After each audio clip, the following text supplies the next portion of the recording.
Morning from yammybtv. Wishing you all well today. Sending loads of love as usual. The subject I'm bringing up today is a touchy one and a very sensitive one, and it's one that I've got to admit that I have played my part in. Albeit in my younger days, it still took place, and it's also happened to me as well. So I know what it's like to be on the receiving end as well, and good, because I didn't like it when it happened to me. So the other person it happened to has a right really to be upset as far as I'm concerned. Definitely 100%. We are talking about whether you're inside or outside. I'm going to give you two extreme cases of when it happened inside, like you know a man, you're on a visit with him at the same time, and you lock eyes with his missus, and you somehow get her phone number through some business transaction with him while you're in there. You end up talking to her. She ends up leaving him to go with you. How you gonna feel? You're gonna feel bad, you know, real bad. I'm talking about two cases in particular that had contrasting results, because to be honest, I don't know how the other ones ended yet, or if they have actually got to meet, or whether it got squashed. I don't know. But I know one thing, I wouldn't have been wanting to be the person on one of them if he was unhappy, that's for sure. Some of you might even remember those that have been in the catas, those that have been round about the Belmarsh run, around the 2099 mark, you know, around about those days there. This situation I'm talking about it took place on a visit, and it took place afterwards, and they ended up together. And it so ended up together that that person who was with his lady ended up losing her and losing his visits, and ended up visiting the other man instead and bringing him up his parcels instead of bringing in you up yours, right? Both men I class as very, very serious men, right? But to start with, would you have taken the liberty to do it? Even if you were bad men, or you weren't so much bad men, even if you were just a normal man with no big reputation, but if you both got big reputations, then what you're basically saying to the other man is, I don't rate your reputation that as much as what other people do, and I'll take the liberty, or unless he really likes her and she's overpowered him in that way and he doesn't feel anything at all about it. There was also the other occasion where the same thing happened, and the man caught up with the man and took his eye clean out over a lady. Now, is it fair to say that it takes two to tango? Is it fair to say? Is it the woman's fault? Because one can't happen without the other, if you get what I mean. Or, no, it can't be the man's fault. Can't be the man's fault. If it's happening from behind the visit and all, it cannot be the man's fault as far as I'm concerned. That's my conclusion on that. Because if you're inside and she's visiting you, and another inmate's in there, and basically this has taken place, you've given him the number out of good faith, just saying that he's got a bit of gear, he wants to buy it off you, he has to get the phone number off you to get to her, to get the details. Oh yeah, can you drop this £50 or £100 round here, or send it to blah, blah, blah, blah, blah. Whatever way it happened, it happened. And for years and years and years, this fella was looking for this fella. And that fella being the fella who lost his missus, I wouldn't want him after me. I'll tell you that for one. So he's a dangerous, dangerous, dangerous man. Is it right in general on a moral aspect? No, it isn't. If you look at it from the outside point of view, it has happened a lot in this lifetime, where men are doing time, and you're outside and you know that that's his, what's his name's girl, or isn't that his missus? Oh, I know him, I know her, and I want to try a thing on her, and you get through. You're practically laughing at him because he's still serving time in there. And that's probably one of his biggest fears, is my woman behaving while I'm away, kind of thing.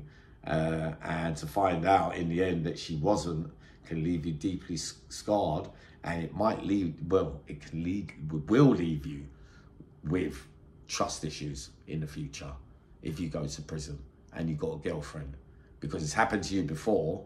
But when I was younger, I did it, right? 1 second. I did it, right? So I plead guilty. Slurper. It was in the 1980s. Another man was in jail. It was a girl I knew from childhood, and she'd always fancied me. I'd always fancied her, but it just so happened at this time she was with a man. I must have come out of prison. I was meant to be with her when I was a young boy. It didn't work out. But in later life, we got together while he was away. Even made it worse than that, sorry to say. I ended up waiting outside in a taxi while she was visiting him in there. So not only was I playing party to her going up to visit and kiss him goodbye on a visit, to know that is quite, you know, when you get older and maturer, you realise that that is really one of the most scummiest moves that you can do, really, in hindsight. But it happened to me as well. Someone close to me, somebody I thought was my bestie, apparently ended up going with somebody that I really loved too. And how, my God, how it hurt me, that one. I don't think I ever trusted a woman again. Even being away last time, I was with the angel of God, I believe. And I trusted her beyond reasonable doubt. I could say that my ex-missus, you could leave her in a room with 10 men and I wouldn't turn my head, and I wouldn't even be bothered or interested in thinking that she could get chatted up or taken in. But there's always that one nagging doubt, because of human nature and because you've done it yourself, because it's happened to you. You know that no one is infallible to it happening to. But on one of those occasions when it happened in Belmarsh, right? Same thing, geezer, visit, making eyes, playing the skullduggery bit, behind the scenes, talking to you at the same time, thinking that you're a mug, that I can get hold of your missus. I see her looking at me, I know, all right, you find a way in to get through to her. And when you get out while he's still in jail, you go round there and you end up with her, and he ends up with not seeing her. So we're not talking about the one where they met on a visit, where they're both, one was doing life, one was doing a large sentence, and that happened while you were both serving still.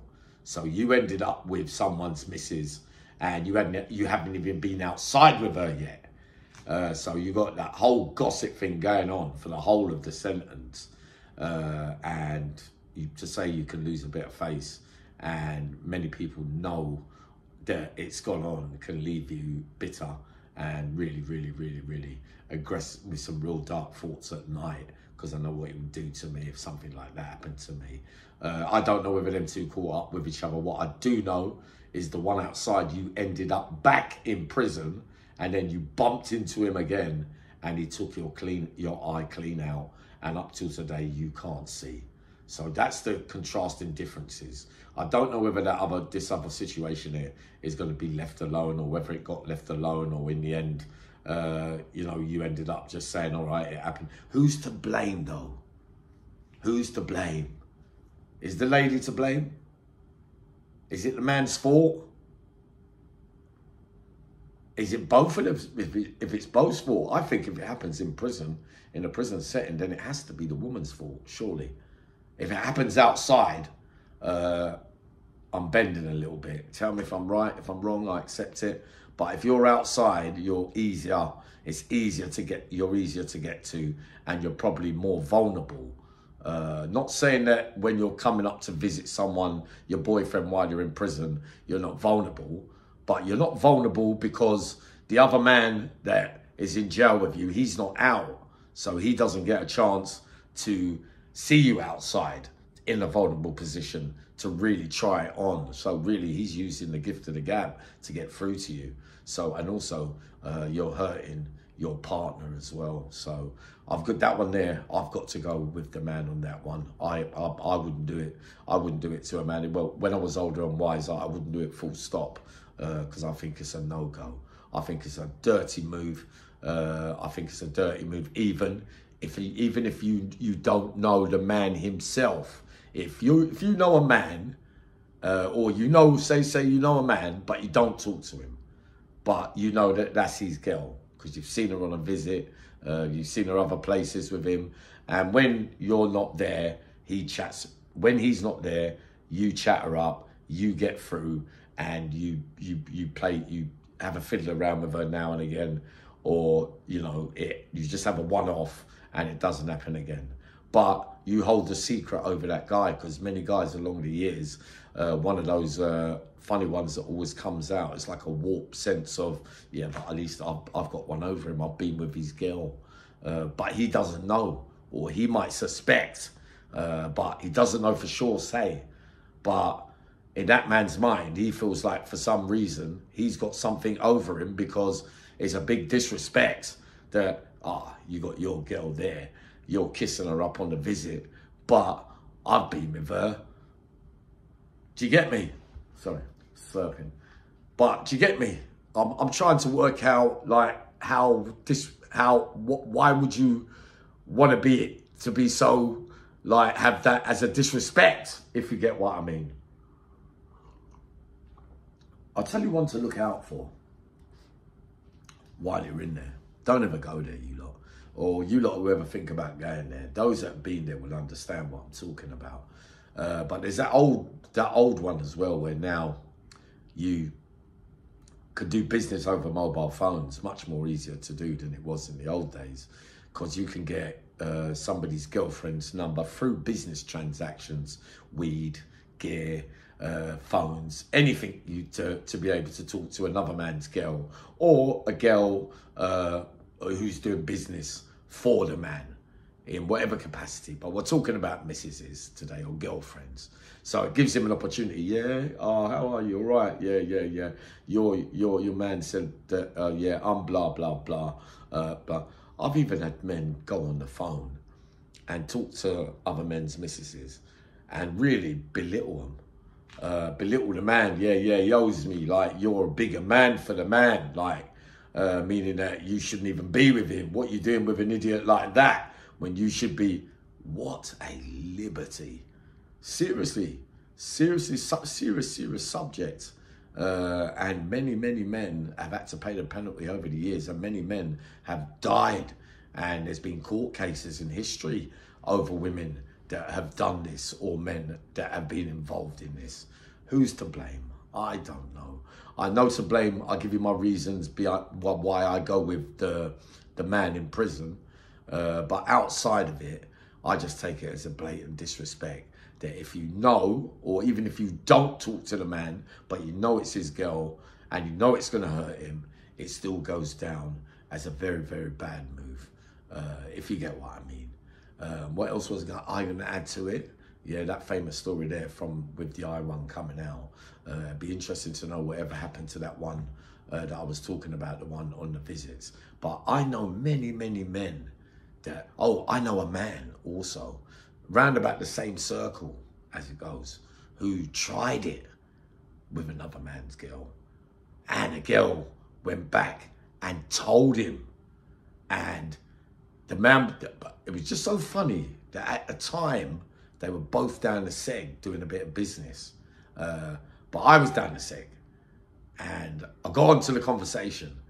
And I wouldn't expect normally this guy to accept being called a muppet or a mug, or wait till I get you, you wait, I'm gonna, because I would have thought the geezer saying it to him, he wouldn't have been no match for him. But I believe because he was guilty of trying it on with his missus and had been found out, the geezer knew, the geezer's missus has told him, and he's basically come to the window and said, listen, mate, when I get you, you're a proper mug, you're a muppet, you're a mackerel, like that. And I'm thinking, wow, you're not even answering back. You know why? Because you were guilty of trying it. So that's the subject today. But what do we think about this? who's to blame outside. If you're doing a life sentence and you've got a missus that goes up there regular, right? She goes up there every month, you know, whatever, or takes care of you for the whole of that sentence. Is she eligible, or do we allow her to get away with having a bit of nookie now and again? Because she's not going to get none ever again, is she? Because her man's away for life, or she's got to wait 30, 40 years for it. Can we forgive her for that kind of thing, as long as she does her, not duty, but still carries on looking after him? I would say that I think she should be able to get away with that one. My personal opinion. If you're doing a life sentence and you've got a lady outside, I think you forfeit that right, if you get what I mean. All right, if the case was over something to do with the woman, or, you know, it had something to do with family matters, where the murder that he's doing life for, you know, was related to helping the family, then, you know, I would expect you to stand by your man. But I wouldn't throw scorn on a lady doing it to a man who's doing a life sentence. Honestly, I wouldn't. But for a man that's doing a normal sentence, and your girl's going up there every day to see you, and you're still outside, you think what you're doing to that man, how you're leaving him. And I'll say to myself sometimes, I don't like the way certain men go on, like the way they disrespect their ladies, or, you know, the name calling of such. Because in the old days, there was a bit more respect around, you know, name calling. But it seems that some men feel that they have the right to be able to call them all those names because of the things they might have done to them. But I assure you this, if you did it to me and you was outside, I wouldn't forgive you. I wouldn't go back to you, because the simple reason for this, for one thing that I sum up in totally, is that if you could do it to me, you could do it to him, the person you've gone to. If you did it to me, you could do it to him as well. So I don't know what would make any of you feel like you was any different from anybody else. If someone cheats on you, they cheat on you. They are a cheater, and they've got that in their thing. Do you get what I'm saying? Me, no.